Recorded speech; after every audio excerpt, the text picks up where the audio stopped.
Alright, well, top stories today. Solana recorded another major outage that lasted for at least 18 hours. Shiba Inu developers prepare for the launch of the long-awaited Layer 2 blockchain SHIBARIUM, or so it seems. Reserve Bank of India governor claims that G20 summit members could consider an entire ban on crypto, and Gary Gensler, head of the US Securities Commission, made a very controversial claim, effectively declaring all cryptocurrencies except Bitcoin to be securities. He's facing a major backlash, and I'm here to talk about it. These are today's top stories from the cryptoverse. I'm coming to you from the heart of Saigon, Ho Chi Minh City. This is Crypto Corner.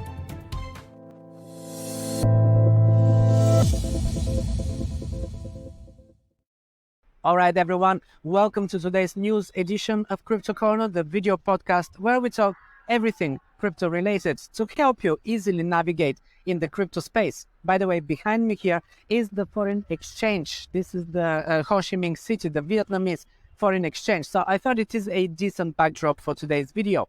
Well, today the market is actually seeing a decent recovery from the drop that it made last week and over the weekend.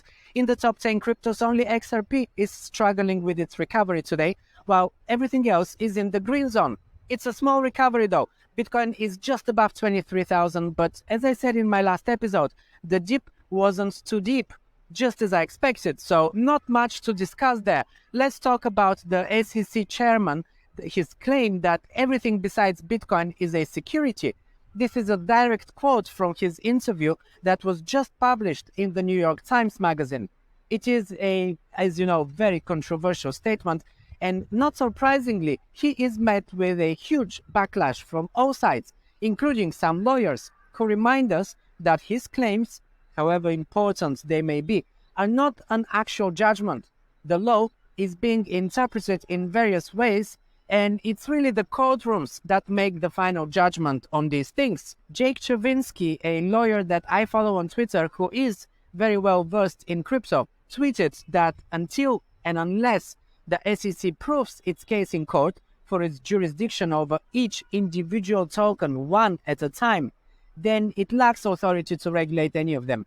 From what I'm seeing, the SEC is really trying to put at least a temporary hold on the crypto market, which is inevitably going to cause further price collapse if he succeeds. And I'm not really sure that his motives are not driven by a hidden agenda. That is, to slow down the growth of the industry while regulators figure out more ways to restrict and control digital assets. While at the same time, the US government is racing to develop their central bank digital currency. CBDCs, as you know, are the biggest threat to our privacy. I've been very clear about where I stand on this. So I'm not really surprised by his comments, and I also don't think that the SEC will have the capacity or the expertise to classify all of the crypto assets as securities. This could be temporary fad, but it could also lead to lengthy court battles that will be detrimental to all crypto. We will monitor this topic closely. In other news, Solana's network had another major outage on February 25th. The technical issue caused a disruption that prevented users from completing transactions on the Solana mainnet and lasted for at least 18 hours, although some reports claim it was much longer than that.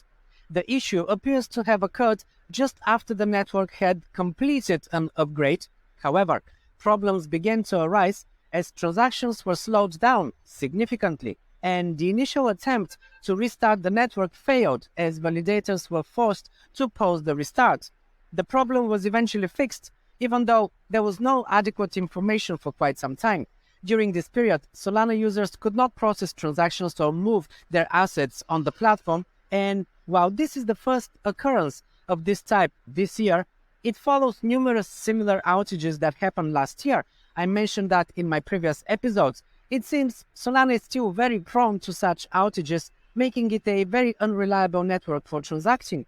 I don't really know how NFT holders feel about that. At least Solana is not a crypto that people use too much for transacting, so hopefully that didn't cause too much disruption to many users. And in other news, the team building Shiba Inu's highly anticipated Layer 2 blockchain SHIBARIUM has released a portal dedicated to boosting adoption on the new network. that suggests that they may be ready to launch it soon. The lead developer, Shitoshi Kusama, not his real name, hopes the new site will make it easier for anyone looking to build on Shibarium to collaborate. Somehow this news did not really do much to move the price of Shiba, which is only 2% up in the last 24 hours and still 5% down on the weekly. Shibarium is designed to be similar to other layer 2 scaling solutions like Polygon, for instance. So I'm still hopeful that once it's launched, we should see some greater price appreciation. And lastly, another attempt at curbing down the appetite for crypto, this time coming from India.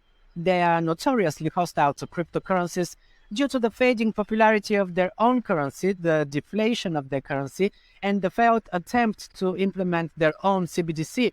The Reserve Bank of India, which is behind the digital rupee and who already tried banning crypto in the country several times over the last decade, has just made another attack on crypto.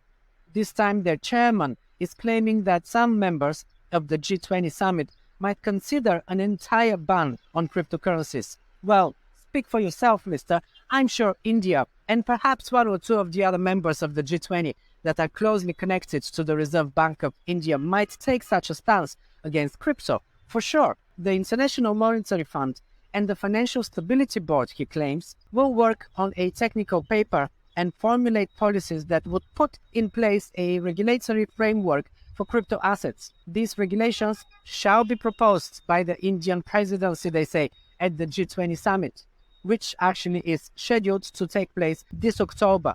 And also the discussion regarding the private digital asset regulations is expected to be finalized by September.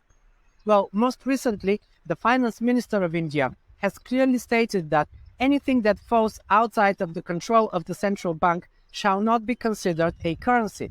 This is quite bold because a currency is not defined by a state control. This is what a legal tender is. Many things could become a currency and have been in the past, as long as people treat them as such and exchange value and use them as a unit of account, also when they are fungible. These are the properties of a currency. Being state-issued is not a prerequisite. And I'm not even a financial expert, but of course, people in power often bend the law to their advantage, simply because they can. And this is a great example of just that. One of our sponsors is Token Metrics. I chose them to be one of our partners specifically because I use this website a lot in my marketing analysis and research. If you want to know where is the right time to enter a position on any coin or token, and more importantly, when to exit, because this is really the difficult part. There are loads of metrics here to help you with that.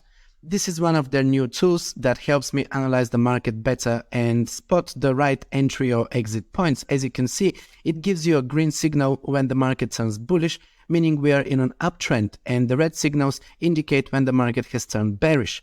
Thus, exiting positions and preventing losses becomes really easy with this tool. There are so many tools that you can use. Here's another one, the out season Bitcoin season indicator, that gives me a very good idea if it's time to diversify into outs or should my focus be on Bitcoin instead. There is no need to be a back holder during a bear market. I think by now that much is clear. And with this tool, it's a no-brainer. They provide in-depth data and stats on all cryptocurrencies and a lot of new upcoming projects, launches and token sales too.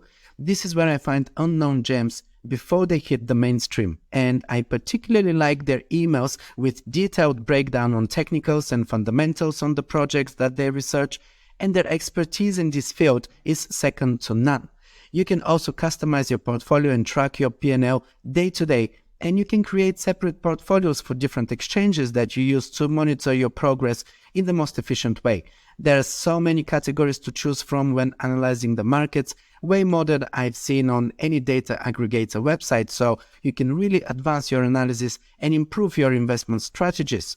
I've been a premium member of Token Metrics for the past 2 years, and I'm using it on a daily basis. They send us emails, host webinars and podcasts with technical analysis, and they go deeper into their research of new projects or current market conditions. I find this really helpful in my own market analysis, as they give me a hint to things that I might have missed or overlooked otherwise. They offer a trial period and you get a 10% discount and a free ebook with my link, so go check it out, it's in the description below. All right, guys. Well, this is everything for today's episode of Crypto Corner. Thanks for staying until the end. I hope this is helpful. And as always, show your support by leaving a like and a comment below. Also, make sure that you check out the links in the description below, where I drop the links to all of the crypto services that I'm personally using and that I recommend to you. By the way, very soon I'm coming with my brand new review of a brand new hardware wallet, the only hardware wallet that Coinbase actually invested in as a company. So quite a big deal, and I'm very happy to be one of the first people, maybe actually the first person that will do a review here on YouTube. So make sure that you're subscribed, hit the notification bell so you never miss an episode. Make sure that you catch this one, and also while you're here, why not just pick another one of my videos, and I'm gonna see you in the next one.